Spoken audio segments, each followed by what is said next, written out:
There was something buzzing. A fly. Unable to move, he could only listen to its whining drone and try to follow it round the small room in his head. Where was it?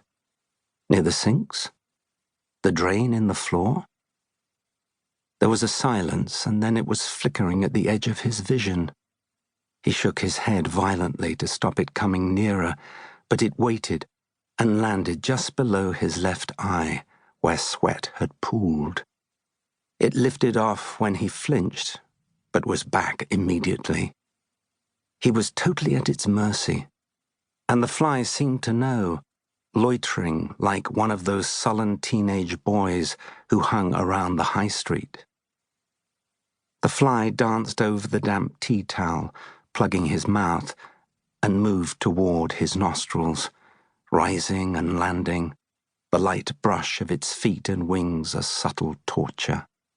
When it finally flew off, it headed straight for the window, the sole source of light.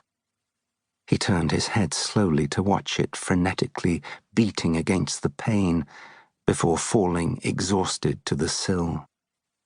It was a prisoner, too.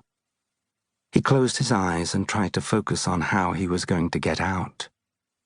He didn't know how long he'd been there, how long he'd got before they returned. It was getting darker in the room. The summer evening was fading, and he struggled against his bindings one more time until his muscles screamed for him to stop. It was useless. Maybe he could work the gag out and shout for help.